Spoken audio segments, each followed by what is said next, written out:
Jaxon Smith-Njigba just got paid. So what does that mean for Puka Nacua moving forward? Because this isn't just about JSN's contract. This is about the wide receiver market and where it's heading and how quickly things can shift once that top number moves. We'll also get into the Ty Simpson situation and why Dan Orlovsky thinks he is QB1 of this club and why I think him going to the Pittsburgh Steelers at the first pick is the right fit for not only Ty, but also the Pittsburgh Steelers moving forward. We'll also look into the rule changes that are being discussed at this week's competition committee and why some of these changes aren't just small tweaks, but they will actually change with how the game is being controlled by the league.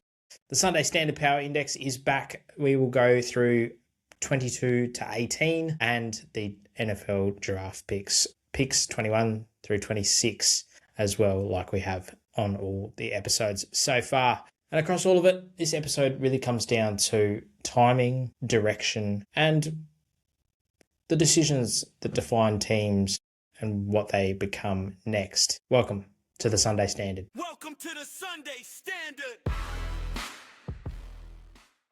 JSN just got paid. And realistically, I think the market did get it right. Like I said in episode 1, I think he would be around that $42 million mark per year over the 4-year contract, which is what he got paid. I did think it maybe that the Seahawks would drag it out until next year until they paid him. However, ultimately for both sides, this is the right decision. You lock in a contract at the correct price for one of the top wide receivers in the market at this point in time. Allow him to now just focus on football this year rather than him thinking about him having to stay to that standard that gets him paid. And it also gives Jaxon a little bit of security in case of, unfortunately, if there is any injuries to himself. So yes, the market got it right and the number is right. But not only because of that, but because when you do look at the numbers, almost 1,800 yards receiving, top 5 in touchdowns, top 5 in targets, offensive player of the year. They got to a Super Bowl. And even in the situation of the Super Bowl, he didn't need to have an incredible game.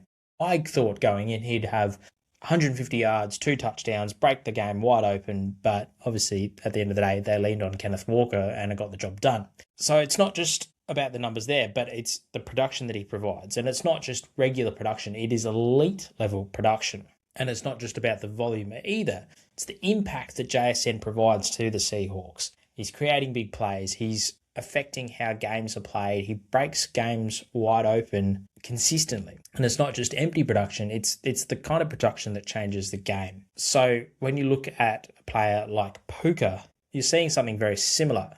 1,700 yards, led the league in receptions, similar touchdown production. So you're basically looking at 2 very similar players. But that's the problem. When you're looking at 2 similar players, people then start to attempt to separate them. They try to make one look clearly better than the other. But when you break it down, it's just how they play is different, and how the Rams use Puka and how the Seahawks use JSN. It's just different styles. JSN gives you the explosiveness. He gives you big plays, game-breaking moments. But Puka gives you those as well, but he also, on a regular basis, gives you the volume, the consistency, and the reliability to get you down the field. But at the end of the day, production is production, and that's what gets these guys paid. So when JSN signs for $168 million over 4 years, that isn't an overpay. That's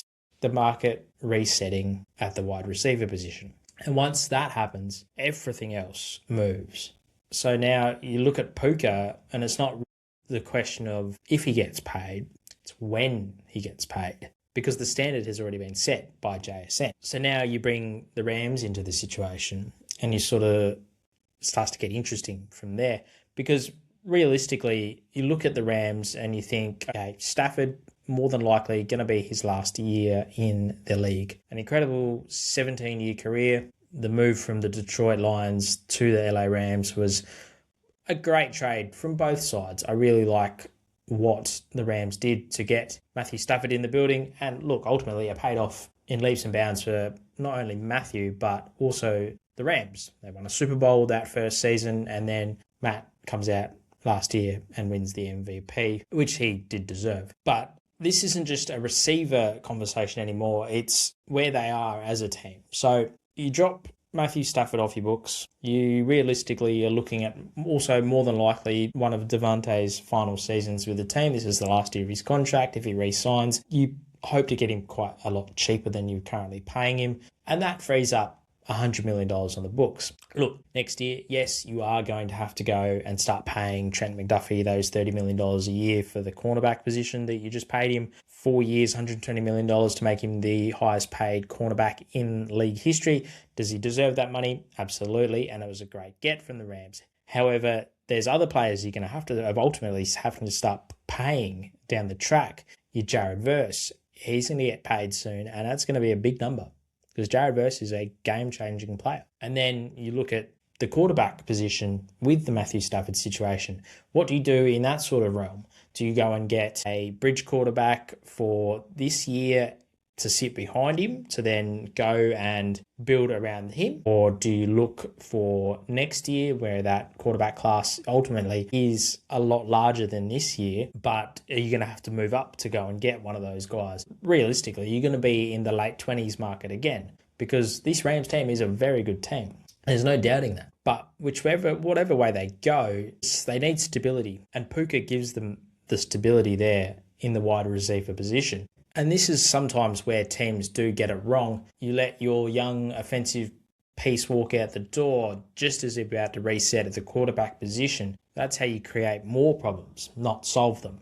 So this isn't just about a contract for Puka. This is about the timing and the direction and understanding where you are as a team. And ultimately, the Rams, generally speaking, have got this right. They're a great front office. They have a good understanding of where they are as a team. And I think they will eventually, whether it be now or later, pay Puka and continue to be a highly, highly touted team in the league. But when it comes down to it, the price for Puka isn't going down. So let's shift over to the draft, and there was a lot of more talk about one particular player this week, especially from Dan Orlovsky, who has come out and said that Ty Simpson is QB1 of this class in 2026. Now that changes the narrative and where we've all been sitting so highly on Fernando Mendoza, and ultimately he still goes to the Raiders. He is still the number one pick. But when you actually go and look at the tape and you look at the first 8 games, there's something there. The arm talent, the NFL throws that he's making, absolutely. There's flashes of him processing, going through his reads, making the correct decision as the game plays out. So you can see why Dan is really high on him, and a lot of other people in the media are high on him. But at the same time, there are some real questions about him. The limited starts, the inconsistency, certainly in the later part of the season, would be a concern for me. But you're always asking the same thing. How does this all translate to going to the pros and going to the league? Because it's not just about what you do in that system, it's what carries over when things aren't perfect. But for me, the bigger question is where he ranks, and it's where he lands. Because quarterbacks don't fail in a vacuum. They fail based on a situation. Some guys can handle the chaos. A lot can't. Some need time. Some need development. Some need structure. That's why I like Ty Simpson going to the Pittsburgh Steelers. It's exactly what they are. They've never been a chaotic team. They're ultimately a very consistent team. Okay, you've changed coach. You now got Mike McCarthy coming in to lead your team to hopefully the promised land, like Mike did back in the days there in Green Bay. Now, look, the Green Bay situation, much different to the situation that he's walking into Pittsburgh. Look, Green Bay at the time had peak Aaron Rodgers. You had Charles Woodson there for a little bit at the back end of his career, sort of. You also had players like David Bakhtiari, Clay Matthews, Davante was there. So the situation is different, but realistically, Mike McCarthy is a very good coach. Dismiss everything that happened at the Cowboys because we all know Jerry is sort of the issue there and not the coach that they bring in. So as the Pittsburgh front office, if Ty Simpson is there at 21, I think you take him. I think that's the right decision, especially irregardless of the decision that Aaron Rodgers is deciding to give you there. If he comes back, if he doesn't, then they can ultimately maybe go and get Will Levis, been saying it for weeks, or you put your trust in Mason Rudolph or Will Howard also sitting there. So I think Ty Simpson just makes sense. So whilst the teams are trying to figure all this out and make sure they're in the right position to bring in the right players in the draft in about 3.5 weeks, the league itself is changing how the game is played. And the competition committee is meeting this week to discuss the changes that have been tabled to them throughout the off season. So let's get into those, because you can put them into two separate categories. One is controlling the game more, the other is creating more chaos. The first one is allowing teams to declare for an onside kick at any point in the game. Right now, restricted to the last quarter if you're trailing. You remove that. Obviously, the onside kick is a low percentage play. So letting a team use them at any point in the game is adding more strategy to the team's overall decisions they need to make throughout the game. It creates momentum swings if it pays off, makes more coaching decisions, and more unpredictability. But it also raises a question: do teams start gambling too much? Interesting one, but we will see how that one works out. The second rule is to fix a loophole in the kickoff from the 50-yard line. So right now, teams can kick the ball off out of bounds and actually benefit from it, which kills the return completely. So the changes that they're discussing force the play to actually happen. And this one just sort of makes sense because anytime there's a loophole, teams will figure it out and exploit it. So again, speeding up the game, creating more plays. The third rule is another kickoff adjustment, modifying how the receiving team is lining up. This is part of the NFL continuing to tweak the new kickoff format to try and balance safety and playability. And because they want more returns, they want more action, but they don't want more injuries. So these two things don't always line up, but again, they want to see more action, and we as fans also want to see more action, but we also don't want to see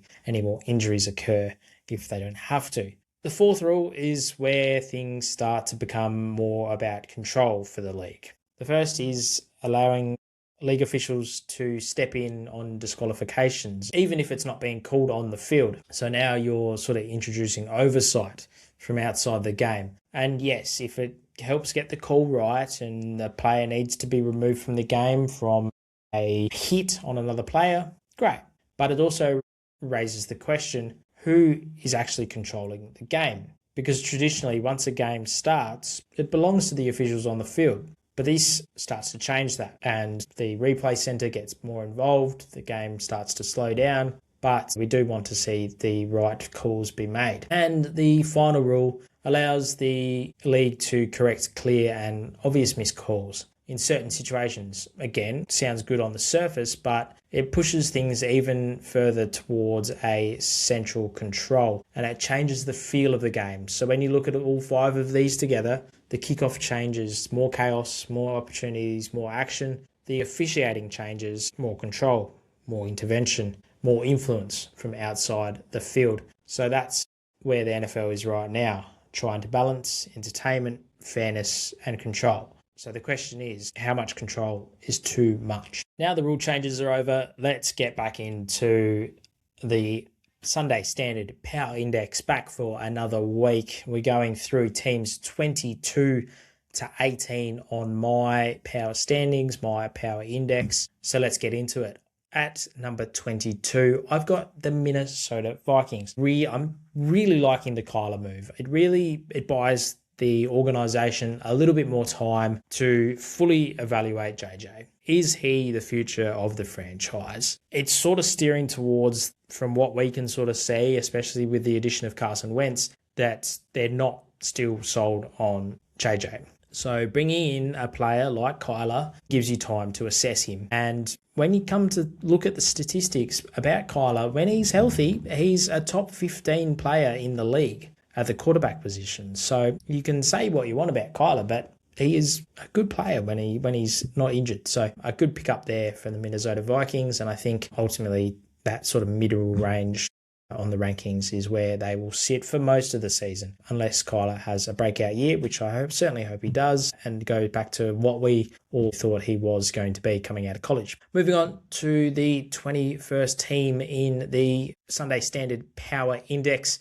we've got the Washington Commanders. Very interesting off-season. They've brought in Odafe Oweh for $100 million. Is that an overpay? It's a very big commitment for a player that has only had 1 year of elite production with 1 year of over 10 sacks. So there's an upside, but there's also risks when it comes to those sort of large contracts for players that really haven't shown a consistent high level of production. Chico Okonkwo, 3 years for $30 million there at the Commanders. I really enjoyed watching him there at the Titans. It was sad to see him go, but I think for $30 million over 3 years, he's a good addition to that lineup and relatively a low risk sort of contract.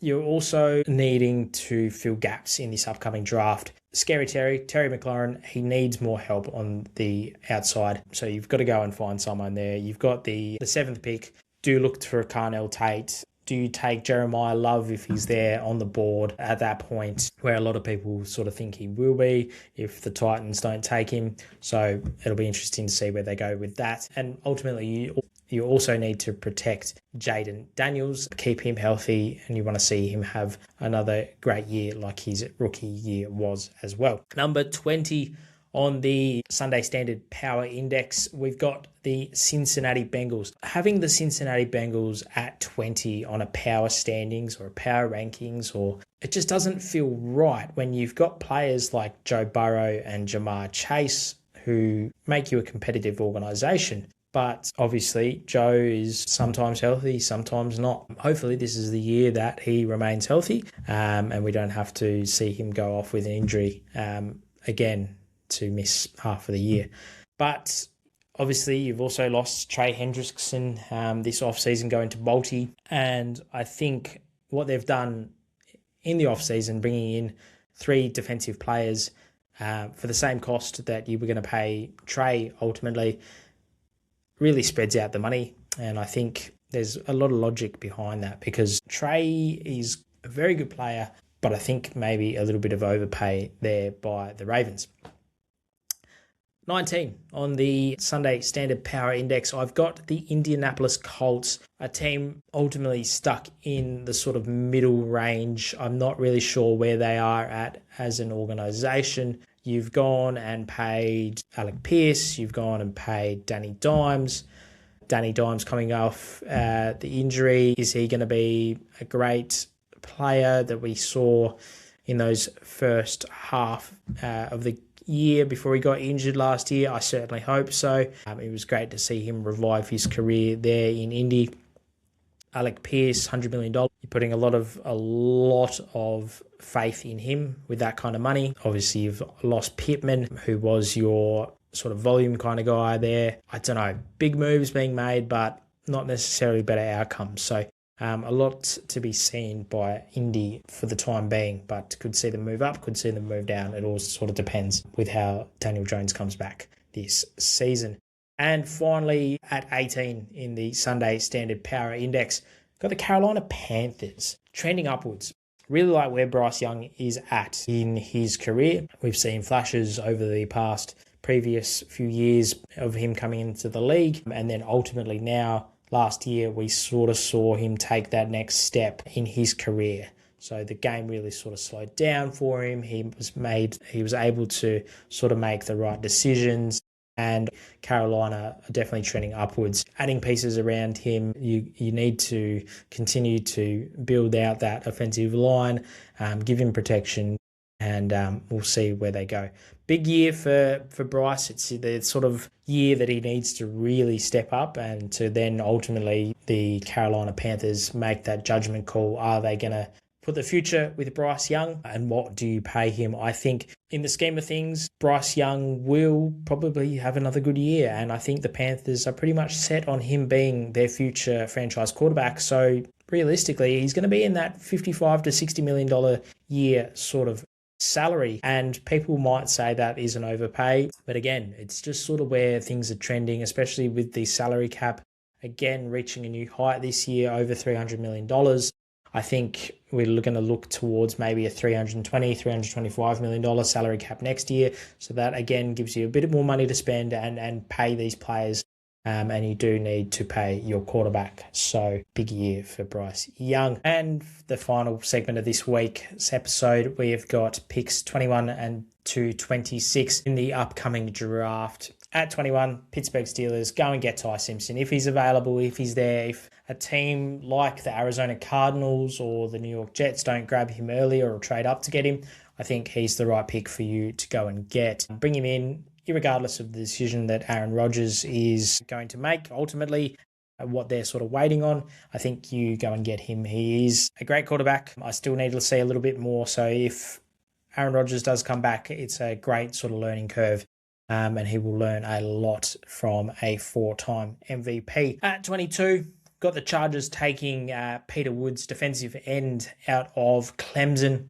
He was a great player coming out of high school, highly touted, 5-star recruit. Ultimately, his time in Clemson has been a little bit average. However, I think he has certainly a high ceiling and one of the underrated players of this draft. So I think he could certainly fit well in there on the Chargers defensive side of the ball. At 23, we've got the Eagles. I think they take Max Nacua out of Arizona State. Did see some footage of Mike Vrabel there at their pro day, getting in there, getting his hands on the big fella. He sits at 6'6", 320 pounds. I think the Eagles bring him in. You need to sort of start planning for a post-Lane Johnson era. So you bring him in, sit him behind him, and he certainly learns a lot and trends upwards as a player. At 24, the Cleveland Browns, I've got them taking Caleb Lomu out of Utah, a left tackle. He's 6'6",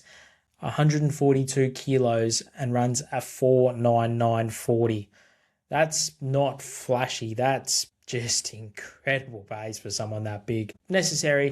You need to protect whoever your quarterback for next year is going to be, whether that be Shadur or you give Deshaun one last roll of the dice in his final year of that absurd contract that you decided was a good choice to make at the time. It wasn't. At 25, I've got the Chicago Bears taking Emmanuel McNeill-Warren out of Toledo. Physical, rangy, tone-setting sort of safety. They need that help on that side of the ball. Go and get Emmanuel McNeill-Warren, one of the better safeties of this class. And with the 26th pick in this upcoming draft, I have got the Buffalo Bills taking KC Concepcion out of Texas A&M. Great year there in his junior year at A&M. 60 catches, around 1,000 yards worth of production, 9 touchdowns. He has the ability to create that separation. Even with DJ Moore coming into the building there in Buffalo, I think you need more players that get open. Give Josh Allen more weapons. He's the right pick there at 26. So, as we come to a close here on the Sunday Standard episode 5, across the league right now, it's not just about the talent. It's about timing, it's about direction, it's about getting the decisions right. Because teams that get this right are not just guessing, they know exactly where they are. New episodes every Monday. This is the Sunday Standard.